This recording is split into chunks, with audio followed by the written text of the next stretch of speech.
परम प्रीतो। वशिष्ठ जी परम प्रीत से युक्त होकर नामकरण कर रहे हैं। इसका मतलब बड़ी प्रसन्नता हुई वशिष्ठ जी, परम आनंद मिला। कब? बोले जब रामलला सरकार को गोद में लिया, कौशल्या आनंद वर्धन को गोद में लिया वशिष्ठ जी ने और नामकरण करने चले, तो गोद में लेते ही वशिष्ठ जी की आंखें बंद हो गई, ध्यान की समाधि में चले गए और कुछ देर तक ध्यानस्थ थे गुरुदेव वशिष्ठ और परम आनंद का अनुभव कर रहे थे। क्यों? बोले ब्रह्मा जी की उन बातों का स्मरण कर रहे थे। किन बातों का? बोले ब्रह्मा जी के पुत्र हैं वशिष्ठ जी महाराज, ब्रह्मपुत्र। जब महाराज इक्ष्वाकु अयोध्या के राजा बने तो ब्रह्मा जी ने वशिष्ठ जी से कहा कि आप इनके पुरोहित बनकर के जाओ, इनके आचार्य बनकर के आप जाओ। तो वशिष्ठ जी ने कहा हम पुरोहित नहीं बनेंगे। क्यों? बोले पुरोहित का जो कर्म होता है बड़ा मंद कर्म होता है। उपरोहित्य कर्म अति मंदा, वेद पुराण सुमित कर निंदा। क्यों मंद कर्म है? इसलिए मंद कर्म हो जाता है कि पौरोहित्य करने वाले ब्राह्मण को कभी कभी जजमान की धौंस सुननी पड़ती। जजमान अगर अभिमानी मिल जाए तो उस ब्राह्मण को अपमान सहन करना पड़ता है, और कहीं अत्यधिक अभिमानी जजमान मिल जाए बोले तब तो ब्राह्मणों को डांटता भी। पंडित जी को पाठ करने जाना था, 10 बजे पहुंचना था, 10:30 बजे पहुंचे तो जजमान कहता महाराज आधा घंटा लेट आए, समय से आना चाहिए आपको। बोलेगा भाषा तो बहुत बढ़िया, लेकिन उसकी भाषा में अहंकार निकले। ब्राह्मण तुम्हारे यहां पाठ करने आया, तुम्हें आशीर्वाद देने आया है, वो तुम्हारा नौकर नहीं।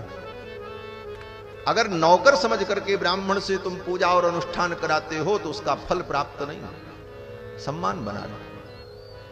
लेकिन पौरोहित्य कर्म करने वाले ब्राह्मण को यह सब सहन करना पड़ता है। और जो दान ब्राह्मण लेता है, जजमान जो दान देता है ब्राह्मण को, वो देखने में सोना चांदी कपड़ा बर्तन होता है, अन्न होता है, लेकिन यथार्थ में वो क्या होता है? बोले जजमान का पाप होता है। जजमान अपना पाप देकर पाप मुक्त हो जाता है और ब्राह्मण उस पाप प्रतिग्रह को ग्रहण करता है।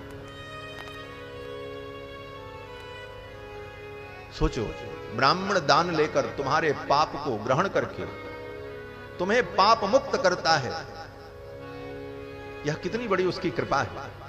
अब उस पाप से वो कैसे बचे?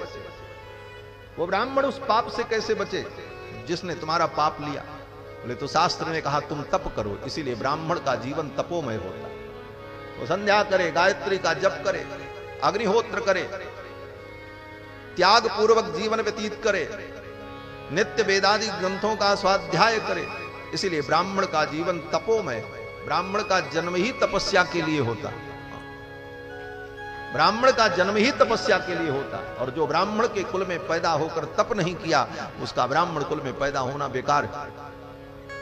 ये मैं नहीं कह रहा हूं, शास्त्र का वचन कि ब्राह्मणस्य शरीरोयम क्षुद्र कामाय नेष्यते। ब्राह्मण का शरीर क्षुद्र काम करने के लिए नहीं मिला है, छोटे छोटे काम करने का। कृच्छाय तपसे चेत्य प्रेत्यानंत सुखाय च। इस शरीर को पाकर के तप करो, वेदादि शास्त्रों का अध्ययन करके धर्म की रक्षा करो, लोगों को धर्म का उपदेश करके लोगों के अंदर धर्म की प्रतिष्ठा करो। इसलिए परमात्मा ने तुम्हें ब्राह्मण बना करके दिया। ये ब्राह्मण का धर्म। तो ब्राह्मण जब अपने धर्म का पालन करता है, नित्य नियम से रहता है, तो जजमान का पाप लेकर के उस पाप को भी वो पचा जाता है। तभी उसके अंदर उस पाप को पचाने की क्षमता पैदा होती है। सामवेद में कहा गया कि अष्टकृत्वा पृथ्वीम अधिजयति। जो ब्राह्मण संध्या वंदन नियम से करता है और गायत्री का जप करता है, वो कैसा भी प्रतिग्रह और दान ले ले, वो सब को पचा जाता है। उसके अंदर वो अग्नि तत्व प्रकट हो जाता है, उसके अंदर वो तेज होता है। तो ब्राह्मण अगर तप न करे तो वो दान ही केवल लेता रहे तो फिर वो पतित हो जाता, उसकी संतानें कर्महीन हो जाती। इसलिए ब्राह्मण को बहुत सावधान रहना चाहिए। वशिष्ठ जी ने कहा, पितामह अगर मैं पुरोहित बनकर के जाऊंगा तो ये सब मुझे लेना पड़ेगा, करना ही पड़ेगा, तो कहीं मेरी बुद्धि मलिन न हो जाए। और बुद्धि मलिन हो गई तो भगवान के चरणों की भक्ति नहीं हुई,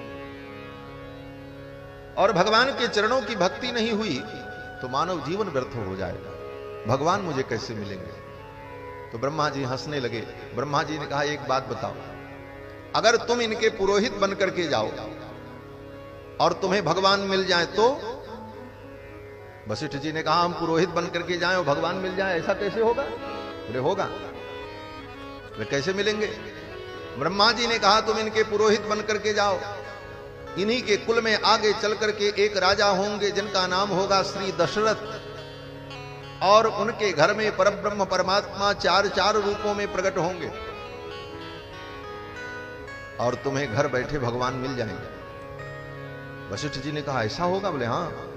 और भगवान बालक ब्रह्म के प्रकट होंगे, उनका जात कर्म संस्कार, नामकरण संस्कार, यज्ञोपवीत संस्कार, ये सब तुम कराओगे। भगवान बालक बनकर के तुम्हारी गोद में खेलेंगे, तुम्हारे गुरुकुल में पढ़ने जाएंगे, उनकी उंगलियों को पकड़ करके तुम लिखना सिखाओगे, उनको बैठा करके वेद मंत्र रटाओगे, और वो बाल लीला करते हुए तुम्हारी गोद में बैठेंगे, तुम्हारी गोद में खेलेंगे, और कभी कभी खेलते खेलते तुम्हारी दाढ़ी भी पकड़ करके खींचेंगे। बालक तो ऐसे ही करते। वशिष्ठ जी ने कहा, परब्रह्म परमात्मा सच्चिदानंद अखिल कोटि ब्रह्मांड नायक मुझे इतने सुलभ हो जाएंगे? ब्रह्मा जी ने कहा, वो तुम्हारी गोद में खेलेंगे, बाल लीला करेंगे, कभी सूसू भी कर देंगे। हाँ, बालक तो ऐसा भी करता है। वशिष्ठ जी महाराज इन भावनाओं को सोचकर भाव विभोर हो गए, ये सुख मुझे कब मिलेगा? वशिष्ठ जी ने कहा, मैं जाऊंगा, तैयार हो। इसी शर्त पर गुरुदेव वशिष्ठ रघुकुल के पुरोहित बनकर के आए, और महाराज इक्ष्वाकु से लेकर के दशरथ जी तक जितने राजा हुए, सभी राजाओं का जात कर्म, नामकरण, अन्नप्राशन, चूड़ाकरण, कर्ण वेद, यज्ञोपवीत, विवाह आदि संस्कार, श्राद्धादि कर्म संपन्न कराते रहे, केवल इसी आशा में कि मुझे एक दिन भगवान मिलेंगे।